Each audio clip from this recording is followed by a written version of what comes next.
Today we're going to discuss the cinematography of the great Conrad Hall, and specifically the film Searching for Bobby Fischer and what makes it so special. Let's get into it.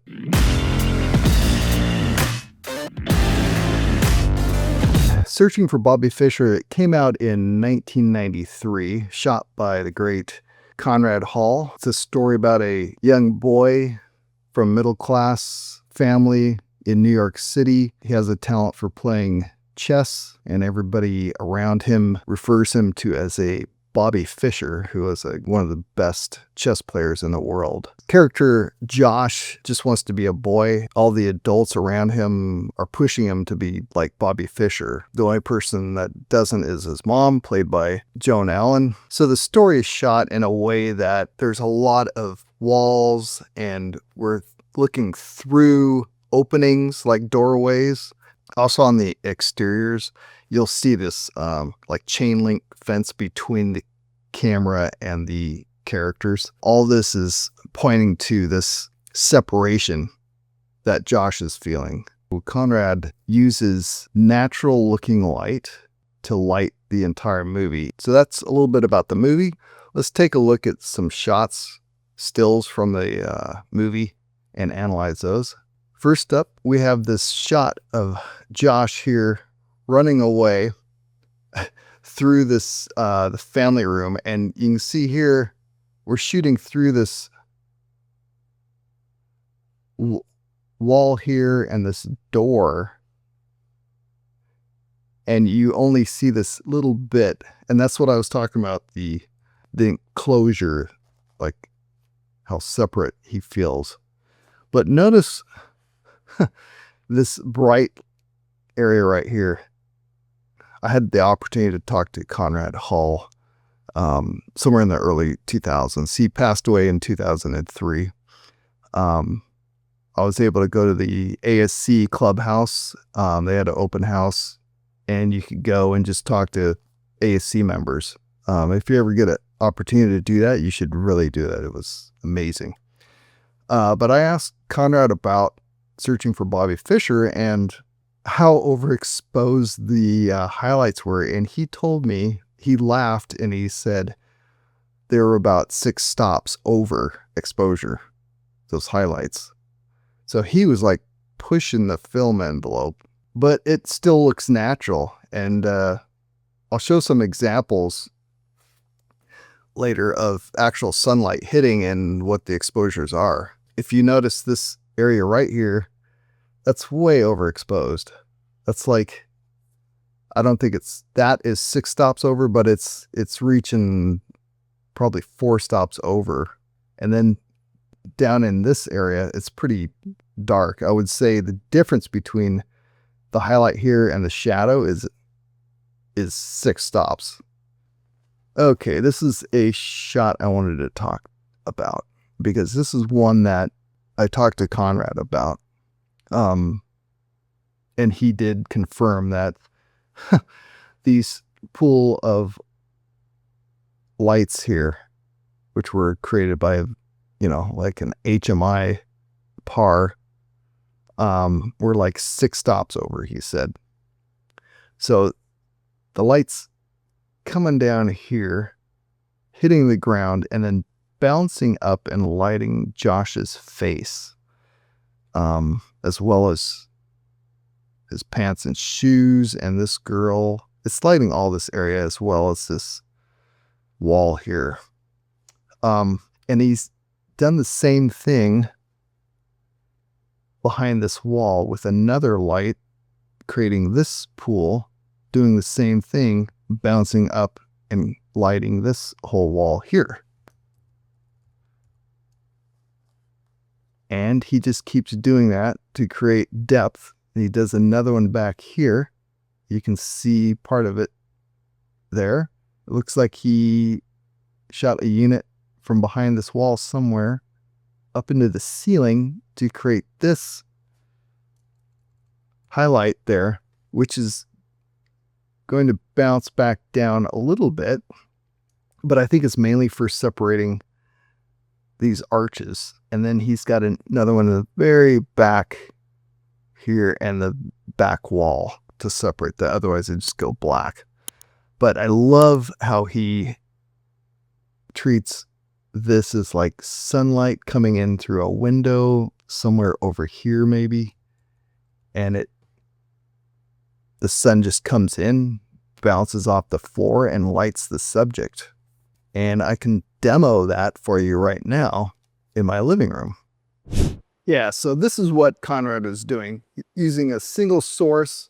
In this case, it's just the sun in this room coming through this small window up above. It's coming down across me, hitting the ground, and bouncing back up into my face, and pretty much lighting the entire scene. This is what Conrad was doing. He was recreating natural light for the story. Okay, so to give you an idea of the stop difference between the hard sun on the ground and the light on my face, I took an incident meter reading of both, and it's a 5-stop difference. So the sun hitting the ground here is 5 stops hotter than the reflected sun that's on my face in this area. So Conrad told me when I talked to him, he overexposed roughly 6 stops on the hot areas on the ground in searching for Bobby Fischer. So that correlates to what real sunlight is doing. Okay, another example of single source natural lighting that not only will light your environment, but also your talent. So the only source of light on this one is, again, the sun coming through the small square window up above here, shining down, hitting the wall in front of me, and that bounce light is lighting my face and body and the wall behind me, as you can see. Bonus extra is the ambient light coming down is actually rimming me. It's actually, the hard light is not hitting me, but it's just fall off because it's so bright. It's, you know, that 5.5 stops over my face, but it's got this incredible, soft, gorgeous light, and it's all natural. So as you walk around environments and around wherever you go throughout the day, keep an eye on the natural light around you. Start paying attention to it, and I'll tell you, your lighting will become much better just from observing the light around you. So I hope that gave you a little bit more understanding of like how you can just light a whole set with one light actually and make it look very natural. In this shot, this is a big room, and he's taken, I'm sure, like 18Ks through these windows here. There's a couple windows that line the whole wall, and he's just blasted them through the window at these kids playing chess. And then he's also lit this area up here to give it separation. I don't know where he brought this light in. It might be hidden behind somewhere around here. The highlights along here, they look like they're a couple stops over. If you have to light a large room and you see everything, just use use windows to blast light in to light the entire room.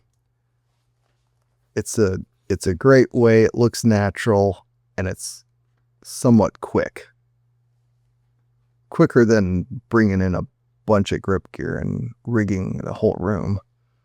So in this shot, his dad is contemplating how Josh can be such a good chess player when he's never played the game before, and he's beating him at it.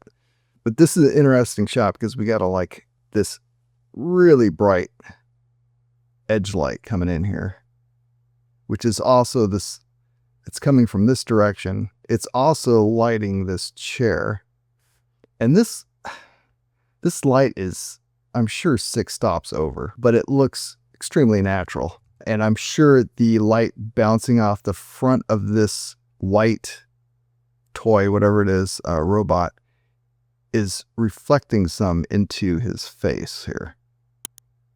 He's probably also kicking off this shade on the backside that we can't see and coming into his face a little bit as well.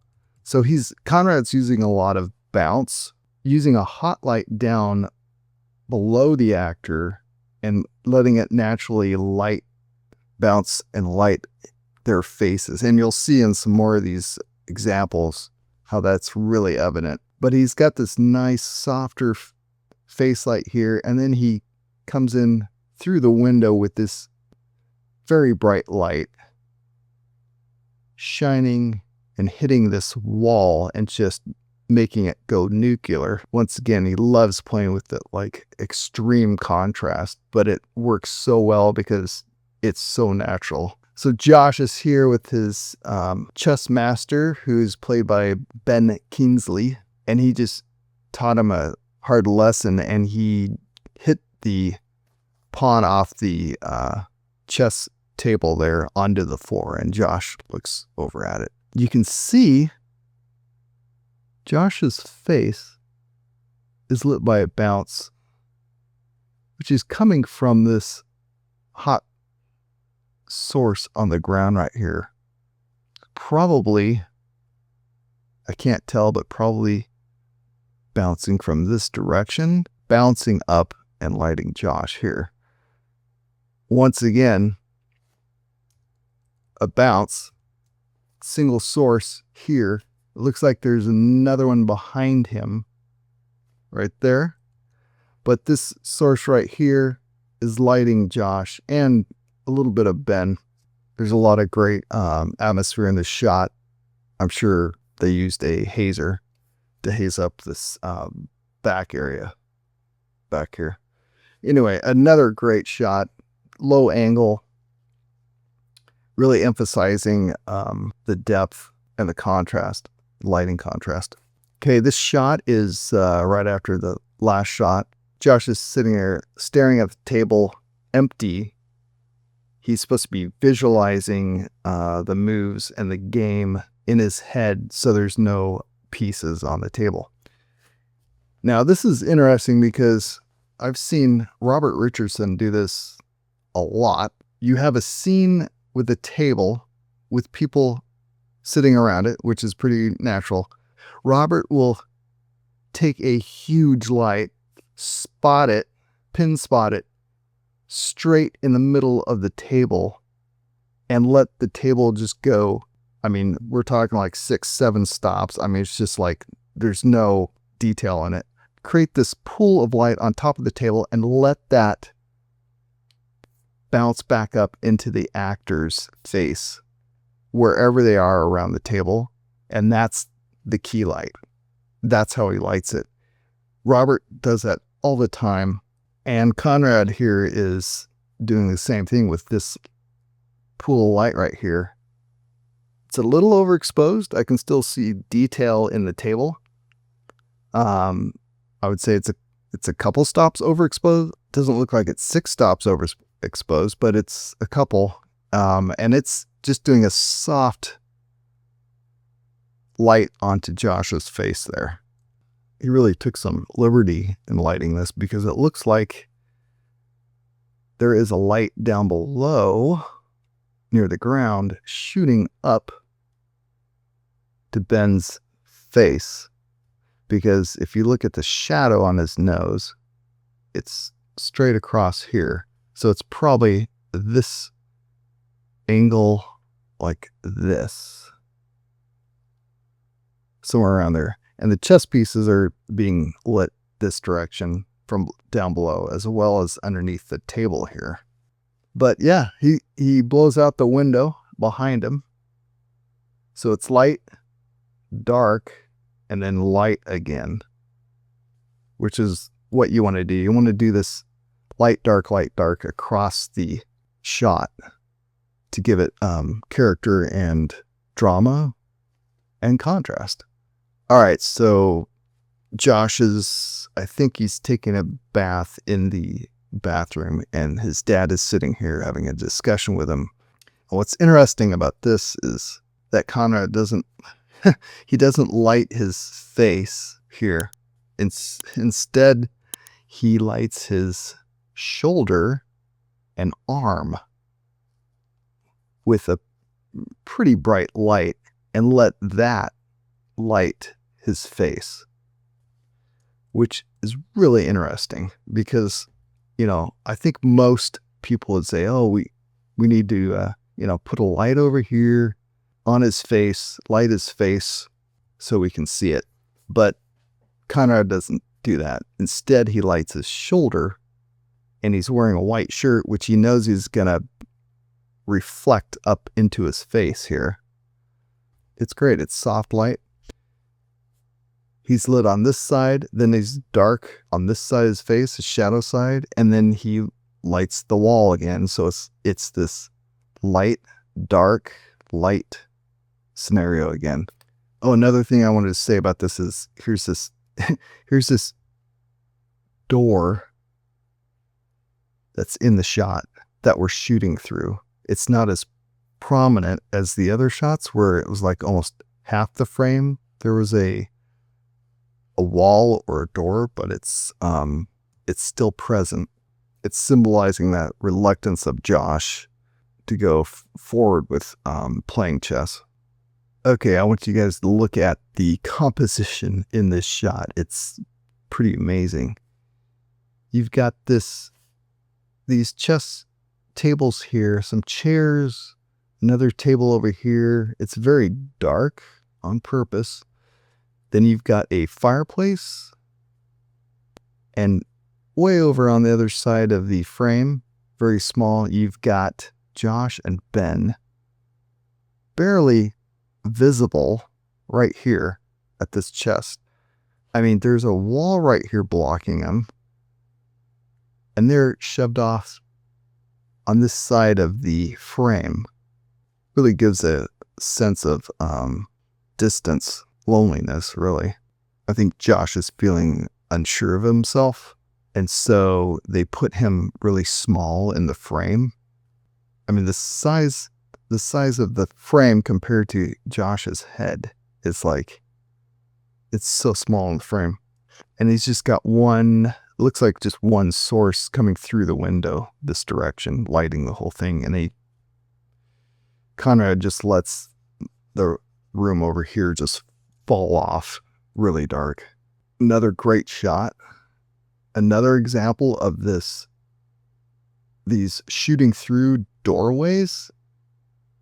I mean, this is door, this is door. This door actually shuts during the shot, so it actually closes in. But this is less than half the frame. You can actually see the characters. And if you notice in here, there is a light right here. You can almost see the head of the light, just barely out of frame, shooting and raking these seats. And I would say that's like 6-7 stops overexposed. The reflection is. Normally you'd be like, why are you putting a light down there almost on the ground and overexposing 7 stops? But it actually looks natural. If you see, it comes here, it bounces off of here, and then it's actually reflecting on this side, which is incredible. And that's one light. Now there is another light behind this door shooting this way, a very big light, you can tell, which is lighting all of these people, the people on stage, and actually probably the curtains as well. I think this is blocking it right to here. So the light, I think, giant light going this way. This is a good example of what I mean by light being broken up. On her shot, this is Joan Allen playing Josh's mother. Normally you would just shine a light over here and light the actress's face. But in this case, Conrad decided to light part of her face, and then on the fill side, just light her eye.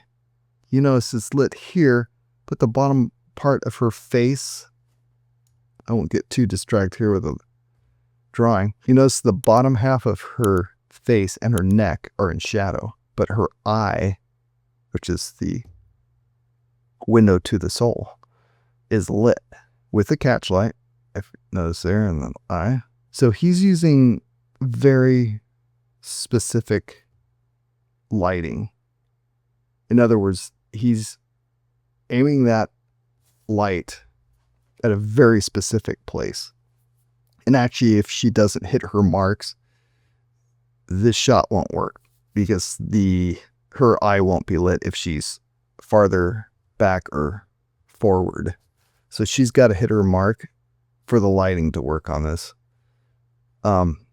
Yeah, but it looks like down here, it's quite a bit brighter just in this area, which I'm thinking that he probably shined a light down here on the lower part of her body, and it's reflecting up onto her face here.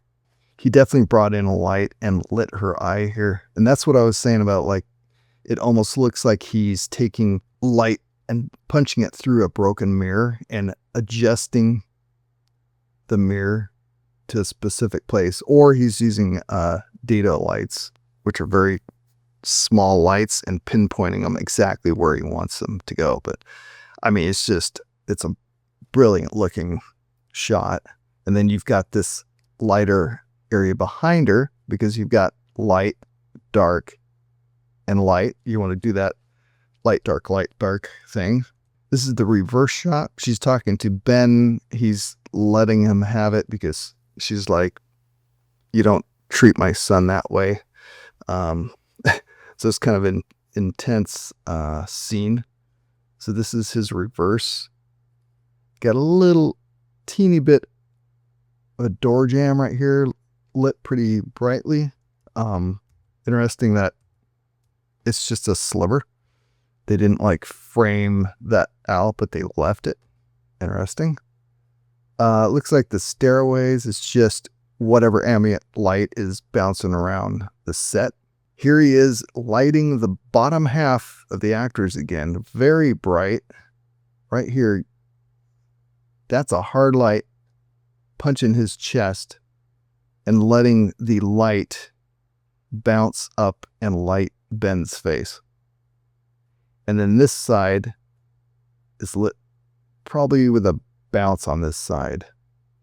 But there's definitely some lighting going on this cabinet back here. And it looks like shadows down here, which once again, they're either using cuckolorises to break up the light, or they're shooting through mirrors to give that broken up lighting technique. I've done that before on a film noir.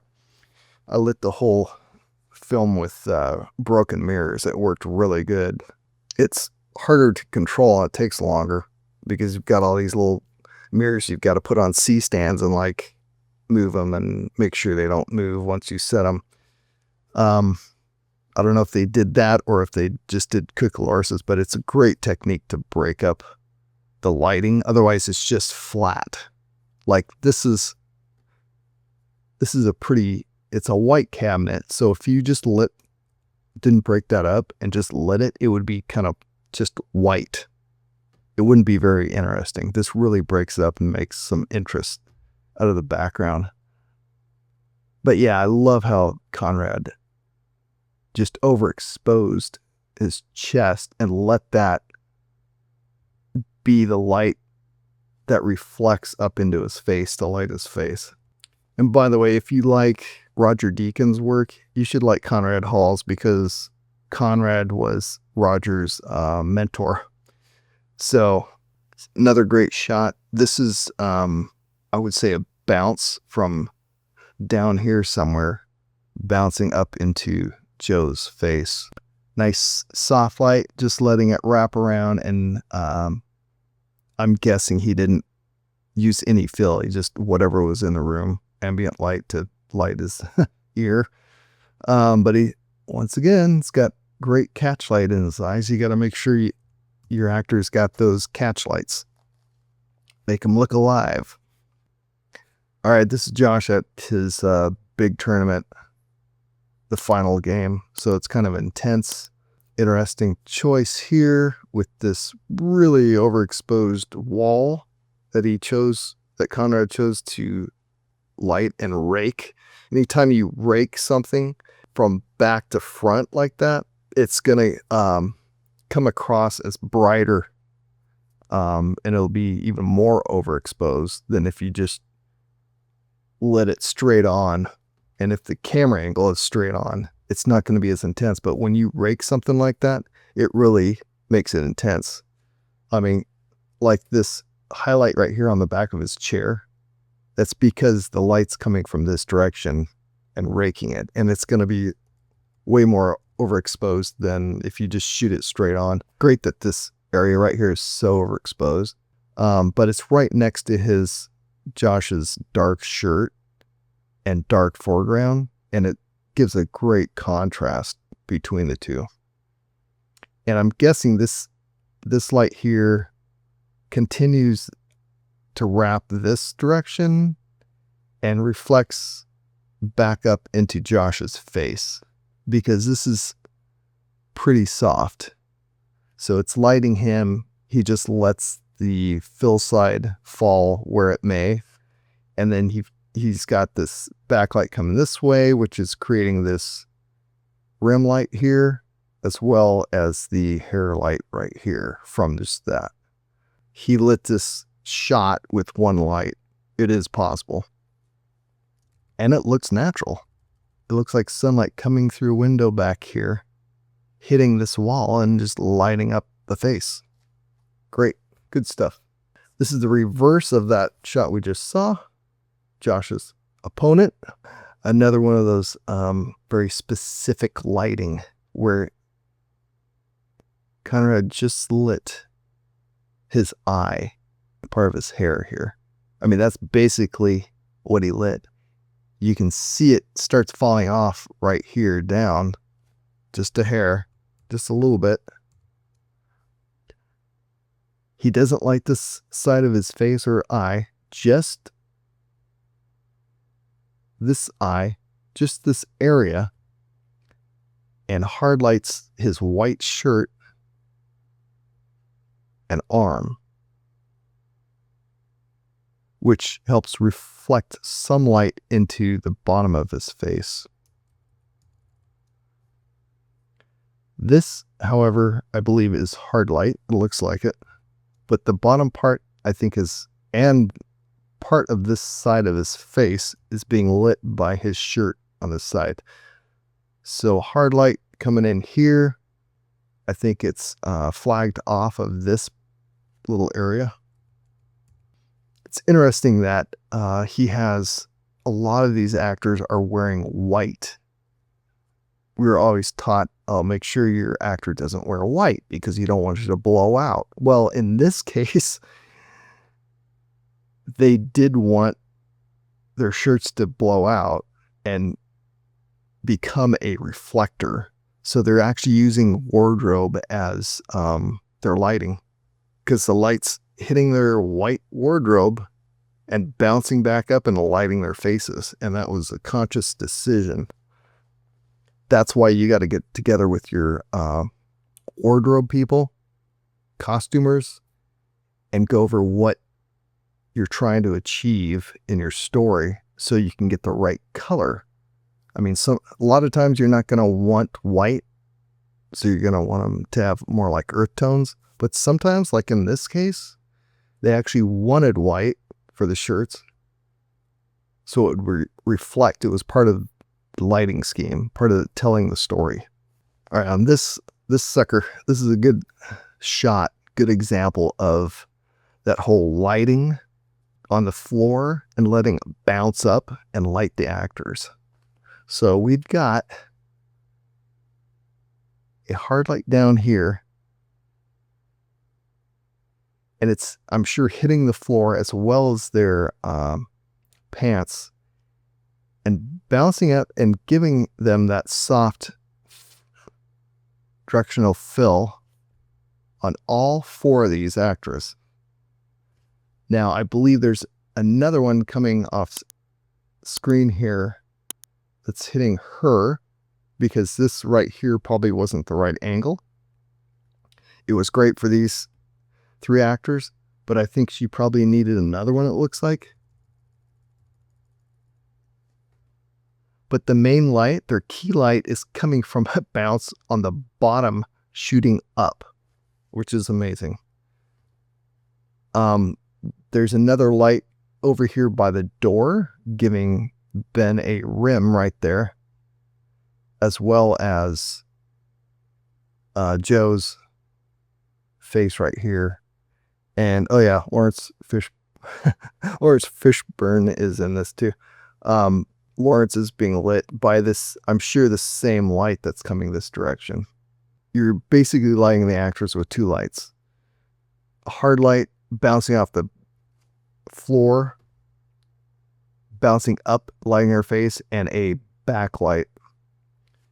And it looks like there may be another light they added outside this window, coming in this way to light this wall in the background and this tapestry. So 1, 2, 3 lights. But, you know, lighting actors from the ground up, it's like, what is this, like horror lighting? No, it's actually natural lighting. That's what the sun does in a building. It comes through the windows, hits the ground, and then bounces up and lights people. It looks very natural. You look at it and you're like, how can that be natural? But it is, because that's what light does. And you should start looking at how light comes through and lights things and bounces in natural areas. Yeah, you start looking at how sunlight bounces around and lights locations, like anywhere where you go, your house, the store, wherever. Start looking at that stuff, start analyzing it, you'll become a better lighter, because you'll see how natural light actually reflects and bounces. It's gorgeous. This shot here, one of the few exteriors we're going to look at. So Josh goes to Central Park and then plays chess with Lawrence in the park. And what's interesting about this shot, that whole putting something between the camera and the actors, because the way Josh is feeling, they decided to put this chain link fence. It's barely noticeable, but you can see it. It's like these lines going through here. It's like this barrier that they put up. They've got a light from this direction, lighting the back of Lawrence, and also it's creating this highlight along there. So he's got like, that's a pretty bright. It looks like it's exposed though. Not anything too crazy on that one. But it's really interesting how they took a chance and put these chain link fence in there as a story element. This is the reverse shot of what we just saw. Again, you've got these very subtle lines representing a barrier, that, like what Josh is feeling. Once again, he lights his face here, but not on this side. It's kind of a Kikaloris almost, very specific pinpointing lighting on the actors' faces. It's amazing. The whole film is like that. And you got some really bright overexposed highlights here, which is nice. I mean, the contrast between this highlight here, which is 5 stops over, I'm guessing, and this dark area of Lawrence's face, is like huge contrast between the two. This is a wide shot of Central Park with Lawrence sitting at his chess table waiting for somebody to come and play. Now he decided to bring a very bright light this direction, rimming this wall, like really rimming it. I think they probably poured water on here to make it shimmer more. That's what it looks like. This is funny. He's got a sun pointing this direction, and he's got a sun pointing this direction, lighting his face here and lighting his back here. Either there's a giant building right over here with a mirror on it, or they live on tattooing and there's two suns. But it actually works. I love how this is actually lit pretty well, and I'm sure it's coming from this light aiming this direction. It's probably a 18K is my guess, because you're competing against the sun there. But yeah, it looks great. Even though it doesn't make complete sense, it looks great, and it gives depth to the shot and the story. And that's what you're trying to do. You're trying to bring depth and meaning to the story that you're shooting through the lighting. Just a close-up of Josh talking to Lawrence at the table outside in Central Park. Pretty straightforward. Light coming in this direction this time. There's a little rim. This just could be from ambient light spilling down. I love the fact that he kept this side of Josh's face dark instead of trying to just fill it in. Your first thoughts would be, oh, we need to fill in that side of the face with a fill card. But Conrad decided to just keep it dark, and I think it works better. It's really that contrast with what Josh is feeling. He loves chess, but he doesn't want to take it so serious that, he gets stressed out and he has to prove all this stuff to these adults. So he's in this conflict in the story. So that's really why I'm thinking why he chose to have such contrast in Josh's face, because the way he's feeling. Also, that has to do with all those shots where there's doors and walls closing in, because that's the way Josh is feeling. Brilliant. Good stuff. Hope you learned something from this analyzing Conrad's work. He was an amazing cinematographer. I know I've learned so much from him. Don't forget to look at lighting around you throughout the day, wherever you're at. If you're at home, you're out shopping, wherever you're outside, look at the light around you, analyze it, understand how it reflects, bounces, and the beauty of it. I think once you start analyzing that and really start thinking about lighting and the lighting that's all around you, you're going to become a better lighter. I think Conrad showed that you can be stylistic with your lighting, but yet still natural, and emphasize the story and what the story's saying through the lighting. So if you want to check out some more of Conrad's work, I would suggest you watch some of his movies like Road to Perdition, American Beauty, Civil Action, Tequila Sunrise, Butch Cassidy and Sundance Kid, great movie, The Day of the Locust, Marathon Man, Fat City, In Cold Blood, really good one, black and white, amazing. Cool Hand Luke, I mean, the list just goes on and on. He was an amazing cinematographer. So check out more of his work. If you got something out of this video, would you do me a favor and click the subscribe button if you aren't already subscribed? Also hit the bell icon so you can get notified when I come out with another video. These all really help me a lot to make these videos. And thanks for watching. I will see you on set.